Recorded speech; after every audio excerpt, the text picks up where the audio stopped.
स्वातंत्र्य सावरकर असे म्हणतात की नवमातृभूमी जिथे जन्मभूमी. खरं तर या मातीतून अनेक महान रत्न जन्माला आले. त्यापैकीच एक महान रत्न म्हणजे तत्कालीन अनेक खात्यांचं मंत्रिपद ज्यांनी भूषवलं त्या घराण्यातून आपण जर येत आहे स्वर्गीय भाईसाहेब सावंत यांचे आपण नातू आहात. काही महिन्यांपूर्वीच या आर्किडी परिवाराचं एक महत्वाचं पितृक्षेत्र होतं. तुमचं जसं पितृक्षेत्र होतं ते आमचं सुद्धा पितृक्षेत्र होतं. अशी भावना आजही आम्हाला जाणवते. हे अनेक गुणांबद्ध जेव्हा जुळतात तो एक मोठा प्रेशर तुमच्यामध्ये आहे. संजू भाईने सांगितलं आणि ते सगळं लिहिलं आता त्याची हेडिंग झाली की मित्रात मला का भावतो. त्याचं कारण म्हणजे कमालीचा शिक्षणाचा महानगरी जरी असला, कमालीचा पाठीमागे मोठा परिवार जरी असला, पण कमालीची विनम्रता तुमच्याकडे आहे. आणि आजपर्यंत जो प्रवास झाला तो प्रवास आपल्याला सर्वांना ज्ञात आहे. कधी सुख अनुभवलं त्याहीपेक्षा हिमालयाच्या उंचीचं दुःख सुद्धा तुमच्या अगदी भरीच्या पण आयुष्यात आला आणि तोच दुःखाचा डोंगर आपल्यालाही कोसळला. हा सगळ्या प्रपंचातून मित्रांची मला आणि आमच्या सर्व आपल्या मान्यवर मंडळींना जाणून घ्यायला आवडेल की हा जो प्रवास होता ह्या प्रवासाबद्दल आपल्याला काय वाटतं. सर्वप्रथम सर्वांना नमस्कार. आपल्याला खूप खूप धन्यवाद. आपण अशा कार्यक्रम घेतला. मला प्रिन्सिपल मॅडम असतील, डेप्युटी प्रिन्सिपल मॅडम असतील किंवा सर्व टीम असेल, सगळी म्हणाली की आपल्याला मनोगत व्यक्त करताना भाषणात करावं. मी म्हटलं काही पेक्षा जास्त भाषण पाटील साहेब असतील तर आम्ही चांगल्यापैकी समजवू शकतो. त्यामुळे एकदा जोरदार टाळ्या पाटील साहेबांसाठी. हा कार्यक्रम आयोजित करण्याची जी काही आर्किडी परिवाराने मेहनत घेतली, एकदा जोरदार टाळ्या साहेब. आपण सांगितलं की ही विनम्रता कशी लागते, कशी आली किंवा ही जर्नी कशी राहिली. आम्हाला स्पेसिफिकली जे काही विकास भाईंनी शिकवलं आयुष्यात त्याच्यात नेहमी त्यांनी संजू बरोबर साहेब असतील, बरोबर सावरकर साहेब असतील, इथे उपस्थित ही सगळी ज्येष्ठ माणसं असतील, या सगळ्यांचा रिस्पेक्ट शिकवला. ते माणूस म्हणून खूप वेगळे होते. हे परिवारच असं राहिलेले आहे. मी आज सामाजिक पटलावर काम करत असताना खरोखरच विविध लोकांना भेटायला मिळतं. आम्हाला त्यांची मानसिकता बघायला मिळते. पण त्यामधनं नेहमी मी जेव्हा या सगळ्यांचा विचार करतो तेव्हा असं वाटतं की अशी माणसं समाजाला गरजेची आहे. त्यामुळे हा त्यांच्याकडून जो रिस्पेक्ट असतो तो आमच्या आतनं आलेली सद्भावना नसते ती त्यांच्याकडून रिस्पेक्ट असतो.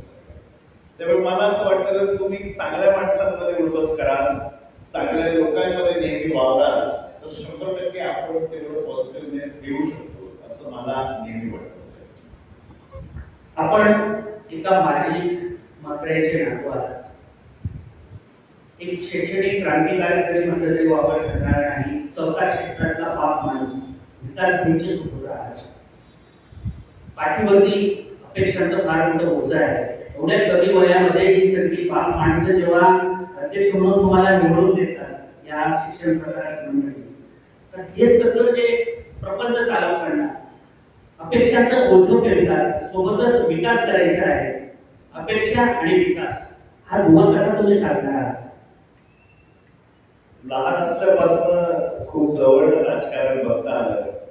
मी नेहमी म्हणतो मी जेव्हा पहिल्या मजल्यावर खालच्या मजल्यावर उतरायचो तेव्हा खाली 20 लोक बसलेली असायची आणि कुठेतरी प्रत्येकाची एक अपेक्षा असायची म्हणून तो माणूस तिथे बसलेला असायचा.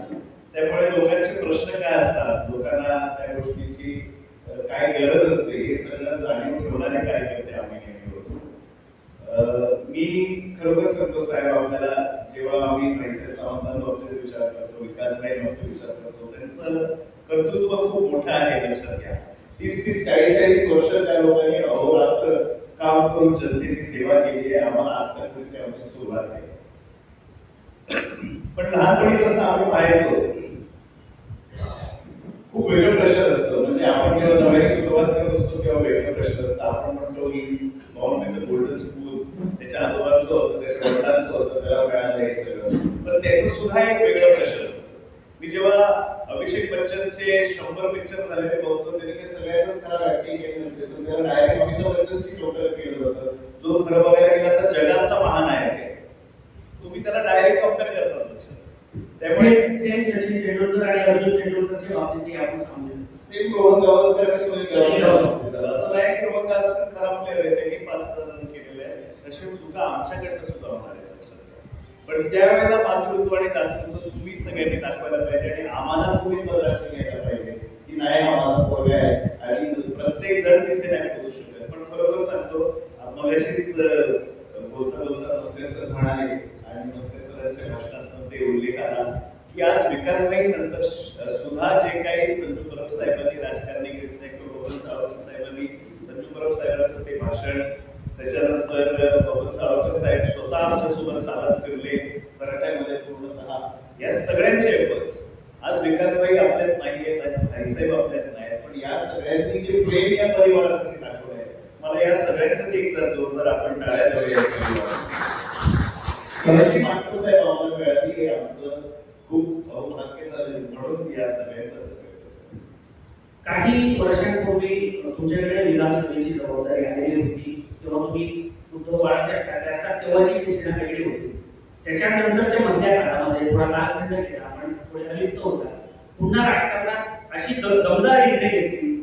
आदरणीय संजीवजी असतील, दीपक भाई असतील किंवा बबनजी असतील, म्हणजे आपले विकासजी सुद्धा अजात शत्रू व्यक्तिमत्व होतं. म्हणजे सगळ्याच पक्षाच्या सगळ्याच नेत्यांची विकासभाई जमवून घ्यायची ती हातोटी तुमच्याकडे त्या डीएनए मध्ये आहे असं आम्हाला वाटतं. पण आज संजीवजींनी ज्या पद्धतीने बबनजींनी तुमच्यावर स्तुती सुमन उजळली किंवा कुठलाही व्यक्ती जेव्हा अपेक्षा आपल्यावर लादतो तुम्ही त्यांच्या अपेक्षांची पूर्तता कशी करता?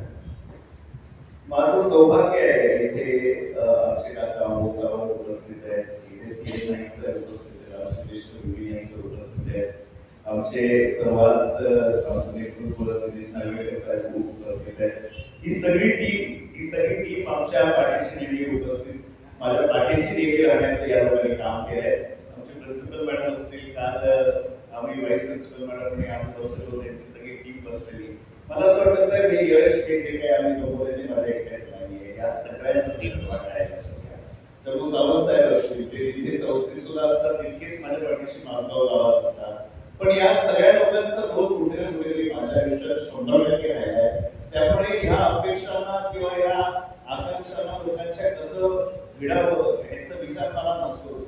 मला 100% माहिती असतं की ही सगळी माणसं आहेत आणि हे त्यांचा रोल 100% पुरा करतात.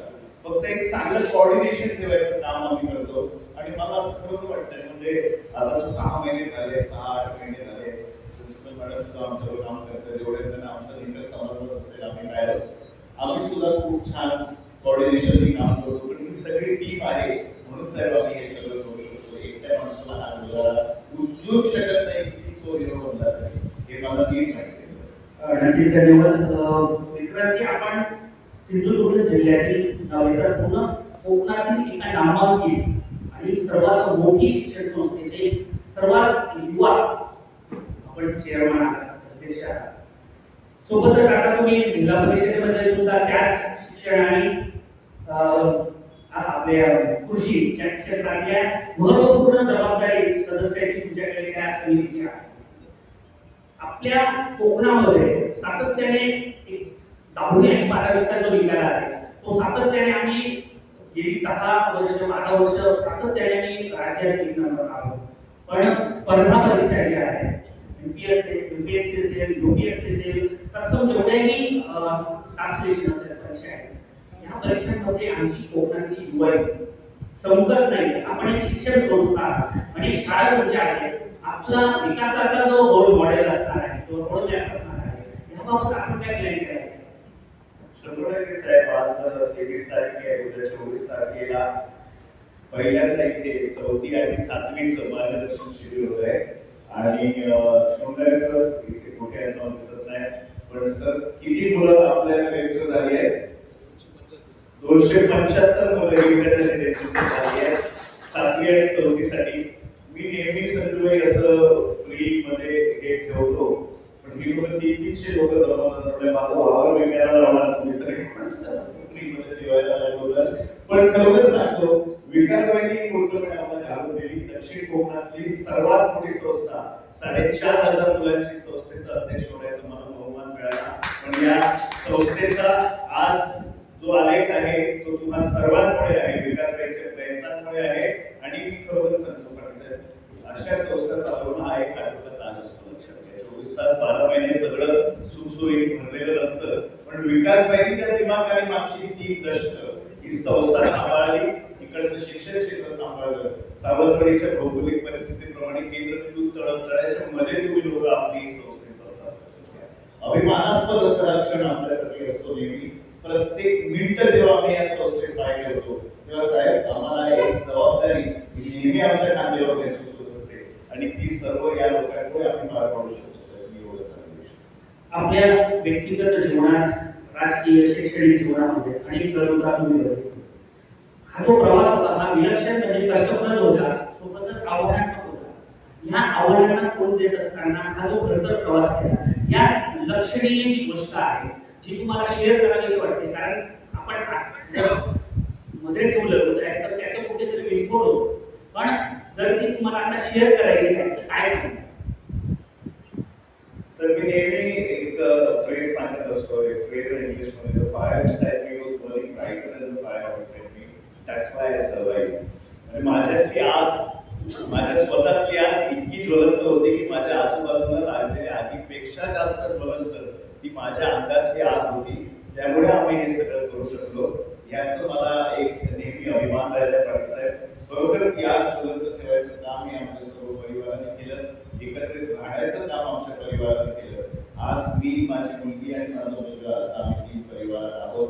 पण माझं एक्सटेन्शन आहे परिवाराचं, जे माझे काका आहे, जे माझे मामा होत आहे, जे माझे आत्या होत आहे, जे माझे मावशी आहे, आज त्याही बाहेर जाऊन माझं हे जे शिक्षण प्रसारक मंडळ, हे जे परिवार आहे, माझं माझगाव हे जे परिवार आहे, हे आज 100% पाठीशी उभं राहिलं. मग अशी शृंगारे सरांच्या भाषणात आलं म्हणून मी तुम्हाला सांगू इच्छितो, दगड एकमेकांवर त्या लोकांनी मारले असतील, पण जेव्हा ही मागची जिल्हा परिषद आली तेव्हा 1400 पैकी 1200 मतं ही त्या लोकांनी तुमच्या मुलाला दिली. ही पुणे गावाचं आपण एकदा जोरदार टाळ्या वाजवून धन्यवाद केलेला साहेब. बरोबर मला असं वाटतं की आज आम्ही ज्वलंत ठेवली, त्यामुळे आम्ही लोकांना सामोरे जाऊ शकतो. कुठेतरी आपल्याला आलेल्या संकटांमुळे खचून जायचं नाही, तर त्यातनं परत एकदा उभारी घ्यायची, हे एवढंच आम्हाला नेहमी शिकवलं गेलं आणि आम्ही हे एवढंच शिकत आलो. बाकी कोणत्या गोष्टीवर आम्ही जास्त भर दिली नाही. महाभारताचं युद्ध जे आहे ते 18 दिवस चाललं होतं आणि त्या युद्धाची सुरुवात जेव्हा झाली तेव्हा अर्जुनासमोर सगळे स्वकीय होते. ज्या द्रोणाचार्यांनी धनुर्विद्या शिकवली, ज्या भीष्माचार्यांनी बोट धरून चालायला शिकवलं, अशी अनेक आप्तेष्ट मंडळी होती. तेव्हा त्यांच्यासमोर प्रश्न होता, सिद्धार्थी मम गात्राणी मुखम चतुर्षी, मी करू काय ते शिकवलं. तेव्हा अर्जुनासारखा एक महावीर त्यांच्या जीवनात येतो आणि तोच सिद्धार्थी मम गात्राणी म्हणणारा अर्जुन म्हणतो, करिष्ये वचनं करो नष्टो मोहास. आपल्या जीवनात आपण कुणाला, म्हणजे तुमचा तर अर्जुन बऱ्याच काळ मी बघितलाय झालेला आहे, त्याच्या मध्ये तुम्ही अडकला, पण त्याच्यातून तुम्ही सुखरूप प्रत्येक संकटातून तुम्ही बाहेर आलात. अगदी आत्ताची भाई जेव्हा आपल्यातून गेले तेव्हा तुम्ही कसा प्रवास करून आलात हेही आम्ही बघितलेलं आहे. असा कुठला तुमच्या जीवनात असा श्रीकृष्ण रूपी कोण असा व्यक्ती आहे किंवा अशी दैवी शक्ती आहे पाटेकरांच्या, डोंगरकरांच्या या भूमीमध्ये, जी तुम्हाला प्रत्येक संकटाला तोंड देण्यासाठी बळ नाही तर भीमबळ देत असतं? मी देव देवता या पलीकडे जाऊन मी एनर्जीला मानणारा माणूस आहे. प्रत्येक गावात जेव्हा आम्ही जातो तेव्हा आम्ही त्या देवळातून जाऊन नेहमी आमचं सर्व काही कार्य सुरू करत असतो.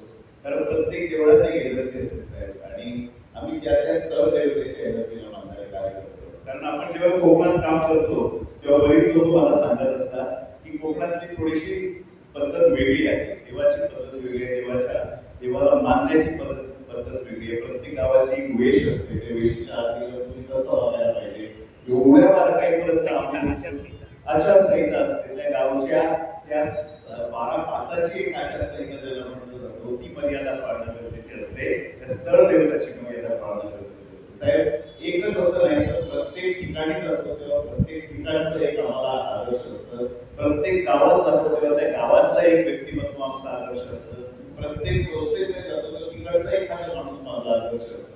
आणि मी खरोखर सांगतो, जर राजकारणी आदर्श तुम्ही म्हणाला तर सन्माननीय नितेश राणे साहेबांनी तुम्हाला साथ दिली आहे, त्यांनी जो माझ्यावर आशीर्वाद दिले, सन्माननीय नारायणराव राणे साहेब असतील, सन्माननीय रवींद्र चव्हाण साहेब असतील. आम्ही जेव्हा महाराष्ट्र लेवलवर या सगळ्यांना मानतो, लोकल लेवलवर मी नेहमी संजू पवार साहेबांना माझा आदर्श मानतात. ते खूप त्यांना आम्ही लहानपणीपासून बघितलं, विकासबाई त्यांच्यावर तेवढंच प्रेम केलं. बाबा साळवकर साहेब इथे उपस्थित आहेत, त्यांना आम्ही आमचा आदर्श मानला. ही सगळी व्यक्तिमत्व यांना खूप जवळ बघायचं एक भाग्य आम्हाला मिळालं. मी जेव्हा पहिल्यांदा संतबाई निवडणुकीला वगैरे आले तेव्हा आम्ही काँग्रेसमध्ये सक्रिय नव्हतो, विकासबाई सक्रिय होते.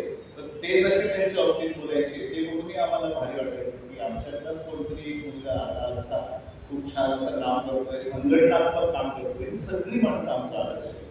सन्मान्य दीपकबाईंसोबत मला 8 वर्ष काम करायचं एक सुवर्ण संधी मिळाली.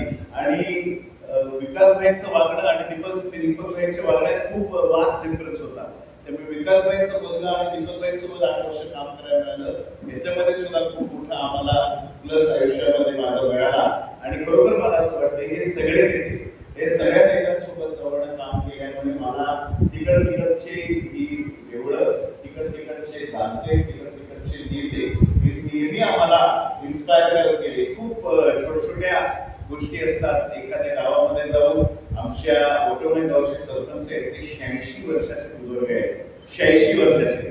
पण आजही ते तेव्हा सरपंच म्हणून त्या खुर्चीवर बसले तर त्यांच्यामध्ये 26 वर्षाच्या मुलाचं एवढं बळ असतं. मला खरोखर अशी लोक मला इन्स्पिरेशन आहे साहेब. मला नाटकातलं आम्हाला इकडे बघायची नाही, ही लोक माझ्यातच आहेत. खूप मोठी गोष्ट सांगितली. आताच मी संजू परब साहेबांचा उल्लेख केला. संजू परब साहेबांचं आजचं भाषण म्हणजे सल्ला पण आहे, मोठ्या भावाचा आशीर्वाद पण आहे. त्यांनी फार सुंदर विधान केलं, ते आमचं ऐकलं आहे की विक्रांत तुम्ही खूप मोठा व्हा, मी पुढचं 5 वर्षाचं प्लॅनिंग केलंय आमदार व्हायचं, पण मी आमदार झाल्यानंतर तुम्ही आमदार व्हा. या विधानाकडे तुम्ही कसं बघता राजकीय गोष्टी? या गोष्टींकडे पाहणं हे आमचं काम नाही साहेब. खूप वर्षापूर्वी आम्ही राजकारणात काम करतोय, लक्षात घ्या. पण सन्मान्य विकासबाईंच्या निधनानंतर मला एक गोष्ट समजली की राजकारण हे सगळं तुमचं अडवाचं पाणी आहे, लक्षात घ्या. पण 100% जर काही शाश्वत असेल तर ते हे तुम्ही केलेले कार्य आहे जे तुम्ही संस्थेमध्ये, स्कूलमध्ये, कॉलेजेसमध्ये करता, जेणेकरून आज इतकी मुलांचे आई वडील, आजी आजोबा या सगळ्यांचा तुमच्यावर विश्वास आहे, हजारो लोकांचा तुमच्यावर विश्वास आहे.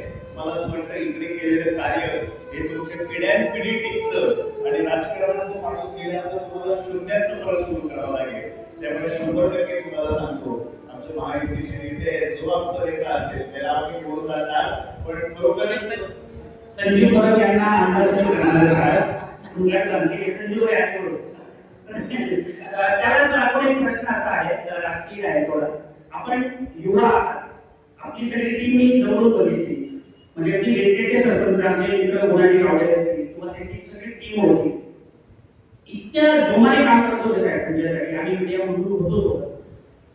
तीच तशीच टीम संजू परब साहेबांसोबत पण आज काम करते. अलीकडे युवक कुठेतरी राजकारणापासून परावृत्त होतोय. आता पैशाचं राजकारण जास्त झालेलं आहे, म्हणजे नोट नो वोट मिळेल अशी सगळी परिस्थिती आपण. पण तुमच्या मतदारसंघात अपवाद ठरला, काळजी न देता प्रचंड बहुमतांनी म्हणजे मताधिक्यांनी तुम्ही निवडून आला, त्याचा सार्थ अभिमान आम्हालाही वाटतो मीडिया म्हणून. पण आजच्या तरुणाईला तुम्ही काय सल्ला द्याल? राजकारण, राजकीय नेते आणि आजचं भरकटत चाललेलं राजकारण. राजकारणाच्या पलीकडे जाऊन समाज करण्यासाठी आम्ही साहेब काम करत असतो. आज 21व्या शतकात तिथे काय काय वापर केला जातो तुम्हाला माहिती आहे.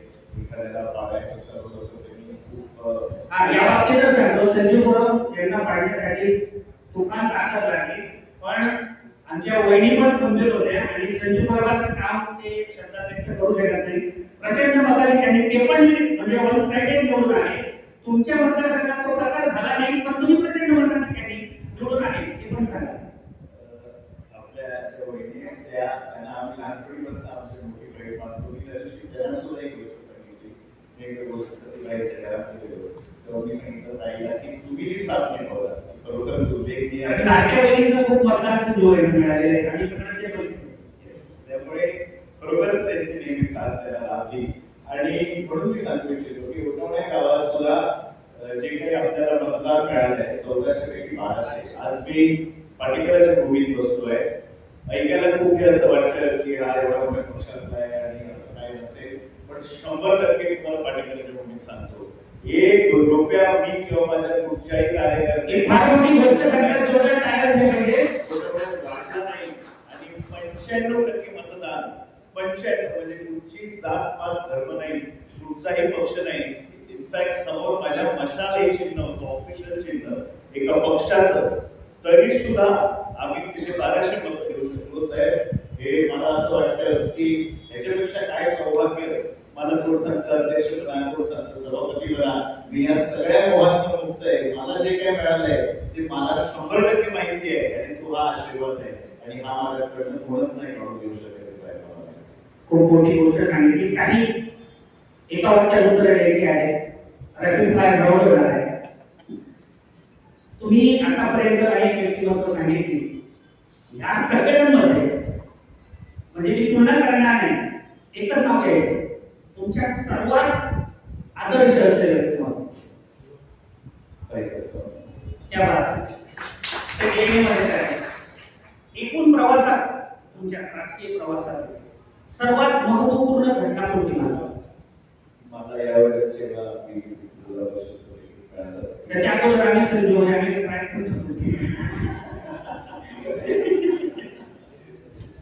ठीक आहे. बीजेपी आवडता पक्ष आहे, जगाचा सर्वात मोठा पक्ष आहे आणि आता सर्वात महत्वाचा तुम्हाला बनलेला लेखक आणि पुस्तक. मी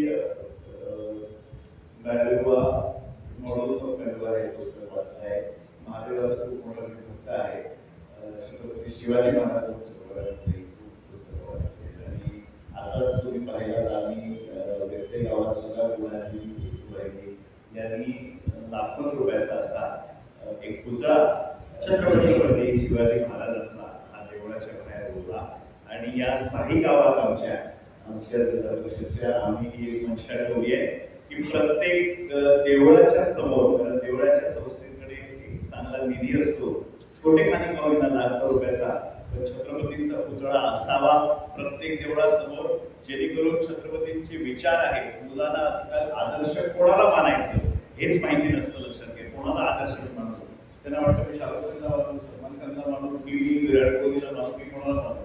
तर छत्रपती जेव्हा आपण तिथे पुतळा उभारणार तेव्हा त्यांना सांगायची गरज नाही.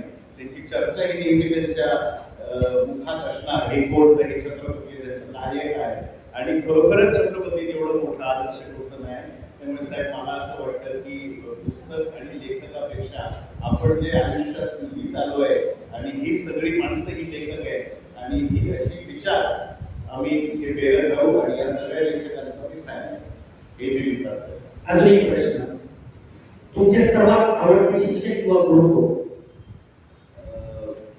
माझ्या आयुष्याने मला एवढं शिकवलंय की माझं आयुष्य माझं खूप मोठं शिक्षक आहे. माझे वडील हे माझे सर्वात मोठे शिक्षक आहेत. त्यांनी जे काय आम्हाला समोर शिकवलं ते आम्ही आचरणात आणलं आणि त्यांना बघून सुद्धा आम्ही जे काही शिकलो त्याच्यातनं सुद्धा आम्ही खूप काही शिकू शकतो. तेच आमचे टीचर आहेत. त्यामुळे माझे वडील हे सर्वात मोठे शिक्षक. एक बाप म्हणून कबीरसाठी काय विचार आहे? 100% तू सावंतवाडीत नको राहू, बाहेर जा काहीतरी करू. असं का वाटतं? नाही, मी मला असं वाटतं साहेब खरोखर की खूप प्रेशर आहे. आम्ही एवढं काम करत असतो पण हे करत असताना अपेक्षांचं डोकं असतं. प्रत्येक माणूस तुम्हाला कसा भेटत नाही. आज संजू गुरव साहेब इथे समोर बसले. प्रत्येक गावा माणूस कुठेतरी अपेक्षेने वेगळा येत असतो लक्षात. त्यामुळे मला असं वाटतं की जेव्हा आमच्यासारखी व्यक्तिमत्व जी खूप मनापासून काम करत असतात, जे इकडून नाही इकडून काम करतात. माझ्याकडे एखादा माणूस जेव्हा त्याचा प्रॉब्लेम घेऊन येतो आणि तो बसतो आणि आपलं दुःख सांगतो आणि तो परत जेव्हा जातो तेव्हा तो माझ्याकडे थोडासा विचारात घेऊन जातो त्याच्यासोबत. हे मला साहेब नेहमी वाटतं आणि म्हणून वाटतं की कबीरला असं निर्भीड बनवून इथे बसून तू राजकारण कर. आज 100% आहे तो, 100% मला नेहमी आमचे मुलाखती काकी इथे बसले ते आमचे गुरुवारी आहेत सर्व, ते नेहमी सांगत असतात की तो बघ आपसे बेटा सवय राजकारणात झाला की त्यांना म्हणतो तू बाहेर जा, बाहेर काहीतरी डोकं चालव, काहीतरी चांगली नोकऱ्या कर, चांगलं बिझनेस कर आणि परत येऊन इकडे काहीतरी समाजासाठी कर. जेवढं बाहेर असेल तर तू चांगलं आयुष्य कमवून काहीतरी परत येऊन इथे सावधपणीसाठी देऊ शकशील. पण 100% आज जी काय मानसिकता आहे लोकांची ती एकटा माणूस नाही सुधारू शकत साहेब. त्यामुळे कलेक्टिव्हली आपण सगळ्यांनी जर ॲज अ टीम, जे आपण या राजकारणात सुद्धा आरपीडीची ही सगळी टीम माझ्या समोर आहे, शिक्षक म्हणून तुम्ही सगळ्यांनी योगदान द्या. बरोबरच आपण काहीतरी नवीन देऊया, आपल्या शाळेतनं देऊया, आपल्या समाजासाठी देऊया, आपल्या लोकांसाठी देऊया. शिक्षक म्हणून तुम्ही काय देऊ शकाल ह्याच्यावर खूप जास्त विचार करा. अजून खूप वास्ट गोष्टी आपल्याकडनं होण्यासारख्या आहेत. खरोखर सांगतो तुम्हाला, मला साहेब मी गुंतवणूक या व्यासपीठाचा उपयोग करेल. खूप गोष्टींचे प्रॉब्लेम सुद्धा आम्हाला संस्थांवर येत असतात, पण आमचं सौभाग्य आहे आज इथे संत साहेब बसले, त्यांच्यापर्यंत सुद्धा खूप सारे कॉम्प्लेक्स येत असतात. पण असे नेते तुमच्या संस्थेच्या पाठीशी बसले जे स्वतःहून या संस्थेला आपलं मानतात, त्यामुळे त्यांचा आज इथे आम्ही अर्धोचित सन्मान केला आज कार्यक्रमात लक्षात घेतलं. असे नेते आमच्या पाठीशी आहे की तुमच्या सगळ्यांचं बहुमान आहे की फक्त विकास भाई किंवा विक्रांत सावंत नाही तर असे सगळे नेते आज तुम्हाला आरपीडीला आपलं मानतात. लक्षात मला असं वाटतं साहेब याच गोष्टीचा आम्ही 100% उपयोग करणार आणि येत्या काळात कबीरला सुद्धा आम्ही हीच गोष्ट समजवणार की हे परिवार हे टिकव, पण 100% बाहेर जाऊन काहीतरी गमावून परत ये तर तुला जग कळेल. कारण तो इथे राहिला तर त्याला असं होतं आम्ही आमच्या वडिलांच्या शाळेत शिकलो नाही, पण तो वडिलांच्या शाळेत शिकतोय. तो प्रत्येक गोष्टीत तिसरा येतो. मग ते शाळेत ओरडतो त्याला म्हणतो तिसरा कसा आला, म्हणजे सांगतात नाही खरोखरच चांगलं करतोय. मग मला त्याचा डाऊट येतो. मी म्हटलं माझ्याच शाळेत असल्यामुळे मार्क घालतात मी काय, मग हुशार असला तरी मग प्रॉब्लेम होतो. सो थोडंसं ती गोष्ट एक आई आणि एक वडील मीच असल्यामुळे मला समजत नाही काय करावं, तर आपल्या शाळेत शिकवावं की बाहेर पाठवावं. मला असा विचार आला, मी त्याला सांगितलं स्वतःच्या शाळेत शिकण्यापेक्षा तू बाहेर शिकशील तर मला नक्की आनंद होईल. शिक्षक म्हणून तुला जेव्हा मूल म्हणून बघतील तेव्हा ते संस्थेचा अध्यक्षाचा मुलगा नव्हे तर तुला वेगळं नंतर आयुष्यभर माणूस कितीही वर्ष जगला तरी तो स्वतःला ओळखण्यात कमी पडतो असं म्हणतात. आणि म्हणून संत सुरे तुकोबाराय म्हणतात की तुझं आहे तुझं पासी पण तू जागा उरलास. एका वाक्यात सांगा तू आहे तुम्ही कोण आहात. I always feel I am a warrior. I always feel मी शिवछत्रपतींना मानणारा कार्यकर्ता आहे आणि मी त्यांचा एक मावळा आहे असं मी नेहमी समजतो. त्यामुळे यापुढे सुद्धा आम्ही जेव्हा आयुष्यात काम करू साहेब त्यामुळे राजकारणात कुठे पुढे जायची अशी आमची इच्छा नसून मला असं वाटतं समाजकारणात आणि या सगळ्या लोकांच्या जे चांगले काम करतात त्यांच्या पाठीशी राहण्याचं काम हे आम्ही करणार. नक्कीच आजोबांचा वैचारिक वारसा, वडिलांचा प्रेरणादायी प्रवास आणि याच्यातूनच साकारतोय सावंत विक्रांत विकास. जोरदार टाळ्या झाल्या पाहिजे. आज माझ्याही मनात अनेक प्रश्न होते, संजूबाईच्याही मनात असतील, विक्रांत काय तुमचे प्लॅन घेऊन चालतोय, मोठी संस्था आहे, एवढ्या मोठ्या शाळा आहे, पुढचे विद्यार्थी सगळे शिक्षक प्राध्यापक आहात, त्यांच्या समोर आपण एक युवा नेतृत्व म्हणून सर तुम्ही फार मोठी जबाबदारी तुमच्याकडे आहे. नाईक सर, उभू नाईक सर जे आहेत, मी तर म्हणतो की रामलक्ष्मणाची ती जोडी जी आहे हे आमचं वैभव आहे. सीएम नाईक सर, खजिनदार साहेब आणि सचिव आमचे बीबी नाईक सर, ही बाप माणसं तुमच्या सोबत असताना, संजूबाई सारखा पाठीराखा असताना तुम्हाला धरते आहे, जीत आहे आणि you are Nandan warrior sir. आणि मराठा हा योगाच असतो, लक्षात घ्या, तो कधी हारत नाही. मराठी जोला हरा सो मराठा.